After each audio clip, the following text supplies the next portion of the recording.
നമസ്കാരം. വളരെയധികം സന്തോഷം. പറഞ്ഞതുപോലെ ഞാൻ ഈ സിനിമയിൽ എത്തിച്ചേരുന്നത് ഈ സിനിമ തുടങ്ങുന്നതിൻ്റെ ഒരു എനിക്ക് തോന്നുന്നത് ഒരു 25 ദിവസം മുന്നെയാണ്. അപ്പം ഇതിൻ്റെ ഒരു പ്രീ പ്രൊഡക്ഷൻ സ്റ്റാർട്ട് ചെയ്ത് കഴിഞ്ഞിട്ടാണ് ഞാൻ ഇതിലേക്ക് വന്ന് ജോയിൻ ആവുന്നത്. അപ്പോൾ ഈ സിനിമയുടെ പേര് അജയൻ്റെ രണ്ടാം മോഷണം എന്നായിരുന്നു.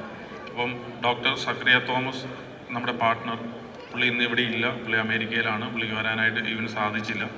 പക്ഷേ അദ്ദേഹമായിട്ടുള്ള ഒരു ടൈപ്പിലാണ് ഞാനിത് സ്റ്റാർട്ട് ചെയ്യുന്നത്. അപ്പം അന്ന് ഇതിൻ്റെ ഒരു ബഡ്ജറ്റ് ഈവൻ ഇട്ടതും പറഞ്ഞതുമൊക്കെ എല്ലാ സിനിമകളും അങ്ങനെയാണ്. അവർ ആരംഭിക്കുമ്പോൾ ഒരു ബഡ്ജറ്റാവും, പിന്നീട് അതൊരു വേറൊരു ബഡ്ജറ്റാവും. ഇതൊക്കെ എല്ലാ സിനിമകളിലും, കൊച്ചു സിനിമ മുതൽ വലിയ സിനിമകളിലും ഉള്ളതാണ്. അപ്പോൾ അങ്ങനെ ഞാൻ ഇതിൻ്റെ ഒരു 25-30 ദിവസം മുന്നെയാണ് ഇതിൽ ജോയിൻ ആവുന്നത്. അപ്പോൾ ഈ സിനിമ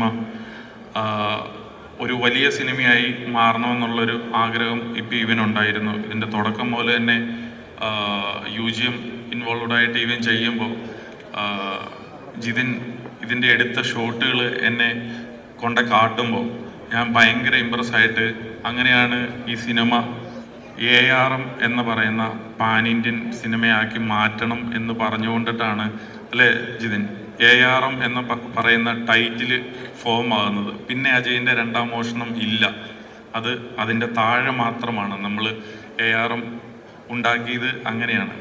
പിന്നെ അറിയാം, ഈ സിനിമ പ്ലാൻ ചെയ്യുന്ന സമയത്ത് സിനിമാ വ്യവസായങ്ങളൊക്കെ വളരെ വലിയ രീതിയിൽ നമുക്ക് ബിസിനസ്സൊക്കെ ചെയ്യാൻ പറ്റുന്ന ഒരു സമയത്തായിരുന്നു.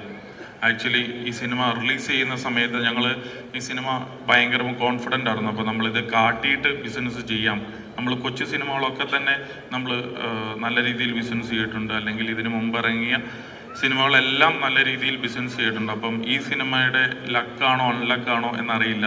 ഈ സിനിമയുടെ ഞങ്ങളുടെ ഒരു കോൺഫിഡൻസ്, ഈ സിനിമ കാട്ടിയിട്ട് ഈ സിനിമയ്ക്ക് കൂടുതൽ പൈസ ചോദിക്കാം. കാരണം എന്താണെന്ന് വെച്ചാൽ, ഇത് പറയുമ്പോൾ നമ്മളിപ്പോൾ XY ആർട്ടിസ്റ്റിൻ്റെ സിനിമകൾ എന്ന് പറയുമ്പോൾ ഓക്കെ, അതിനൊരു വാല്യൂ ഉണ്ടാവും. അപ്പം ഒരു ടൊവിനോയുടെ ഒരു സിനിമയ്ക്ക് അന്ന് നൽകാവുന്നതിൽ ഏറ്റവും ബെറ്ററിൽ കൂടുതലുള്ള റേറ്റ് വേണമെന്നായിരുന്നു ഞങ്ങളുടെ ആഗ്രഹം. കാരണം ഈ സിനിമ അത്രയും വലിപ്പമുള്ള ഒരു സിനിമയായിരുന്നു. ഇവരുടെ എല്ലാം ഒരുപാട് ഹാർഡ് വർക്കുകൾ ഈ സിനിമയിലുണ്ട്. അപ്പം പിന്നെ ഈ സിനിമയിൽ നിങ്ങൾക്കറിയാം, അതായത് ഒരുപാട് ഗ്രാഫിക്സ് ഉണ്ടായിരുന്നു. അപ്പോൾ ഇതിനെല്ലാം ടൈം ആവശ്യം വന്നിരുന്നു. അപ്പോൾ ഇതെല്ലാം കൂടെ കാണിച്ച് കഴിയുമ്പോഴേ ഉള്ളായിരുന്നു ആക്ച്വലി നമ്മുടെ ഈ പ്ലാറ്റ്ഫോമുകാരൊക്കെ കൂടുതൽ ഇമ്പ്രഷനോടെ ഈ സിനിമ വാങ്ങുകയുള്ളൂ. പക്ഷേ എന്ത് പറയാൻ വേണ്ടിയിട്ടാണ്, ഈ CG ഒക്കെ ഞങ്ങൾക്ക് ഏറ്റവും ലാസ്റ്റ് മൊമെൻറ്റിലാണ് റെഡി ആയിട്ടുള്ളത്. അല്ലെങ്കിൽ ഇതിൻ്റെ റിലീസിങ് ഞങ്ങൾക്ക് 1 ദിവസം 2 ദിവസമൊക്കെ തള്ളിയാണ് അതർ ലാംഗ്വേജിൽ റിലീസ് ചെയ്യാനായിട്ട് പറ്റിയത്. കാരണം ഇതിൻ്റെ സെൻസർ ഓരോ ലാംഗ്വേജും സെൻസർ ചെയ്യേണ്ടതായിട്ട് ഉണ്ടായിരുന്നു. കാരണം അറിയാലോ, സിനിമകൾ എപ്പോഴും അങ്ങനെയാണ്.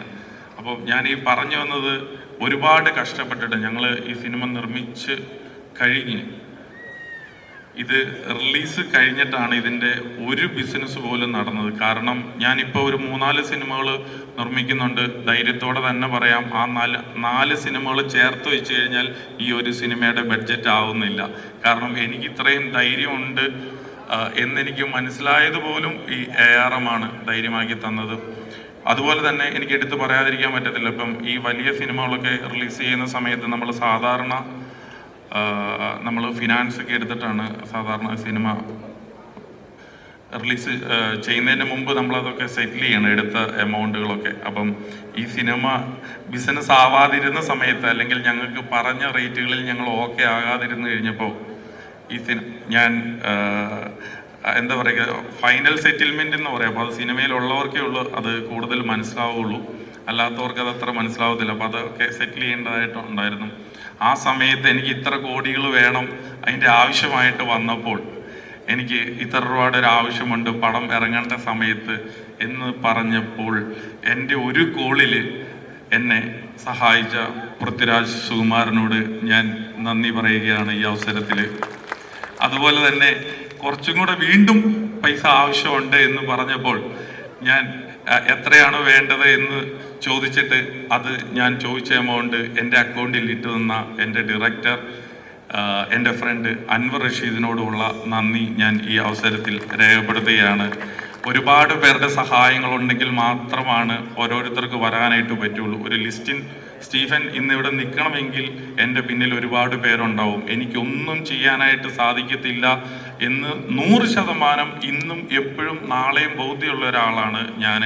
അപ്പോൾ അതുകൊണ്ടിട്ട് എനിക്ക് എന്നേക്കാൾ കഴിവുള്ളവർ, എന്നേക്കാൾ ലാംഗ്വേജ് ഉള്ളവർ, എന്നേക്കാൾ ബുദ്ധിയുള്ളവർ, എന്നേക്കാൾ എല്ലാ രീതിയിലും മിടുക്കരായിട്ടുള്ളവർ എൻ്റെ പിറകിൽ നിൽക്കുമ്പോൾ എന്നെ ഇങ്ങനെ മുന്നോട്ട് ദൈവം ഇങ്ങനെ കൊണ്ടുപോയിക്കൊണ്ടിട്ടിരിക്കുകയാണ് ഈ ഇൻഡസ്ട്രിയുടെ ഒരു വലിയ ഭാഗമായിട്ട്.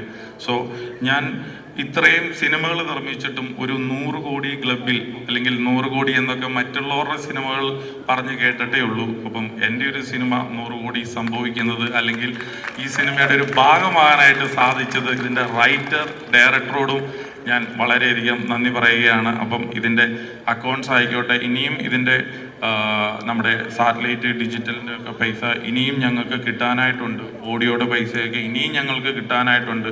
കിട്ടിക്കോട്ടെ, എന്തെങ്കിലുമൊക്കെ ഒരു മാരുതി 800 ആയിട്ട് ഞാൻ ആ വീടിൻ്റെ മുന്നിൽ വരും എന്ന് ഞാൻ പറയുകയാണ്. പിന്നെ ടൊവീനോ ഈ സിനിമയിൽ ഞാൻ അറിയാം കേട്ടോ, സിനിമകളാകുമ്പം പിണക്കങ്ങളും ഒക്കെ എപ്പോഴും സ്വാഭാവികമാണ്. ടൊവി എന്ന് പറയുന്നത് എനിക്ക് മനസ്സിലാക്കിയിട്ട് ഞങ്ങളിപ്പോൾ ചെറിയ പിണക്കത്തിലാണ്. അതായത് എന്താണെന്ന് ചോദിച്ചു കഴിഞ്ഞാൽ ചെറിയ കുട്ടി കാര്യങ്ങൾക്ക് ചിലപ്പോൾ പിണങ്ങും. അങ്ങനെയാണ്, സിനിമയോട് അത്രയും പാഷനുള്ള ഒരാളാണ്. അപ്പം ചെറിയ നിസ്സാര കാര്യങ്ങൾക്ക് പോലും പിണങ്ങും, അല്ലെങ്കിൽ അപ്പം തന്നെ അത് മാറിയിട്ടിട്ട് ഇണക്കവും പിണക്കവും ഒക്കെ ഉള്ള ഒരാളാണ്. കാരണം ഒരു ഈഗോ നോക്കാതെ, ഞാൻ എൻ്റെ കൊച്ചിൻ്റെ ഒരു പരിപാടിക്ക് പോലും വിളിച്ചപ്പോൾ വൈകിട്ട് 7 മണിക്ക് നടക്കുന്ന പരിപാടിക്ക് 5 മണിയായപ്പം വിളിച്ചപ്പോൾ വന്നയാളാണ്. ഉച്ചയ്ക്ക് എൻ്റെ സിഫ എന്ന് പറയുന്ന ഒരു സ്കൂളിൻ്റെ പ്രോഗ്രാം നടന്നപ്പോൾ ഒരു 1 മണിക്ക് നടക്കുന്ന പരിപാടിക്ക് 12:30 വിളിച്ചപ്പം വന്ന ഒരാളാണ് ടൊവീനോ. അപ്പോൾ അതുകൊണ്ടിട്ട് ഇണക്കങ്ങളും പിണക്കങ്ങളും എല്ലാം സിനിമയ്ക്കുള്ളിൽ മാത്രമാണ് ഞാൻ ടൊവീനോട് വീണ്ടും പറയുകയാണ്. പിന്നെ ടൊവീനോ സിനിമയുടെ ഒരു ഇതാട്ടോ, ഞാനിത് എന്തുകൊണ്ടിട്ടാണ് ഇത് ഷെയർ ചെയ്യുന്നതെന്ന് വെച്ച് കഴിഞ്ഞാൽ, നമ്മൾ എല്ലാവർക്കും എല്ലാം ഭയങ്കര ആഗ്രഹക്കാരാണ്. ഇപ്പം എൻ്റെ ഒരു സിനിമ ഏറ്റവും ബെസ്റ്റ് ആകാനേ ഞാൻ നോക്കുള്ളൂ, ഒരിക്കലും ഞാനത് ഇതാവത്തില്ല. ടൊവിക്ക് ഇനിയും ഈ സിനിമ പല ലാംഗ്വേജുകളിൽ ഭയങ്കര പബ്ലിസിറ്റിയോടുകൂടി വേറെ ലെവലിൽ വരണമെന്നുണ്ടായിരുന്നു. എനിക്കറിയില്ല, ചിലപ്പോൾ അത് എന്നെ കൊണ്ടിട്ട് ഒരു കുറച്ച് പൊടിക്ക് ഒരു സാധ്യത കുറവായിരിക്കും വന്നിരിക്കുന്നത്. അപ്പോൾ അങ്ങനെ വന്നിട്ടുണ്ടെങ്കിൽ ടൊവീനോട് ഞാൻ സോറി പറയുകയാണ്, ഒന്നും തോന്നരുത്. ഞാൻ പറയുന്നത്, അപ്പം അത്രയും ആഗ്രഹമുള്ള ആളാണ്. അപ്പം ഓരോ സിനിമ ടൊവിയോട് സംസാരിക്കുമ്പോൾ അറിയാം, ടൊവി അത്രയും ഓവർ എക്സൈറ്റഡ് ആയിട്ടാണ് ഈ സിനിമേനെ പറ്റി പറഞ്ഞത്. ഈ സിനിമേനെ പറ്റി നിങ്ങൾക്കറിയാം, ഒരു റോള് ചെയ്യണേ തന്നെ ഭയങ്കര പാടാണ്. ടൊവി ഈ സിനിമയിൽ 3 റോള് ചെയ്തിട്ടുണ്ട്, ഡിഫറെൻ്റ് ആയിട്ടുള്ള റോളുകൾ ചെയ്തിട്ടുണ്ട്. അപ്പോൾ ടൊവി ഒരുപാട് കഷ്ടപ്പെട്ടിട്ടുണ്ട്. 100% ടൊവീനോ തോമസ് എന്ന് പറയുന്ന ഒരു ഹീറോ അല്ലാതെ വേറെ ഏത് ഹീറോയാണെങ്കിലും 140 ദിവസം ഷൂട്ട് ചെയ്ത സാധനം ഒരു 175-200 ദിവസം ആയി പോകും എന്നെനിക്ക് 100% ബോധ്യമുണ്ട്. അതുകൊണ്ടിട്ട് ആ ഒരു നന്ദിയും ടൊവീനോയോട് ഞാൻ ഈ അവസരത്തിൽ രേഖപ്പെടുത്തുവാണ്. പിന്നെ ടൊവീനോ സിനിമയിൽ 3 ഡിഫറെൻ്റ് റോള് അഭിനയിക്കുമ്പോൾ ജീവിതത്തിൽ 10-12 റോളുകൾ ഡെയിലി ഞാൻ മാറി അഭിനയിക്കുന്ന ആളായതുകൊണ്ടിട്ട് ഇതൊന്നും എനിക്കൊരു ഇതല്ലാത്തത് കൊണ്ടും ഈ സിനിമയുടെ പിന്നിലും മുന്നിലും നിന്ന എല്ലാവർക്കും ഒരുപാട് നന്ദി പറയുകയാണ്. ഒരുപാട് ആർട്ടിസ്റ്റുകൾ ഈ സിനിമയുടെ പിന്നിലുണ്ട്.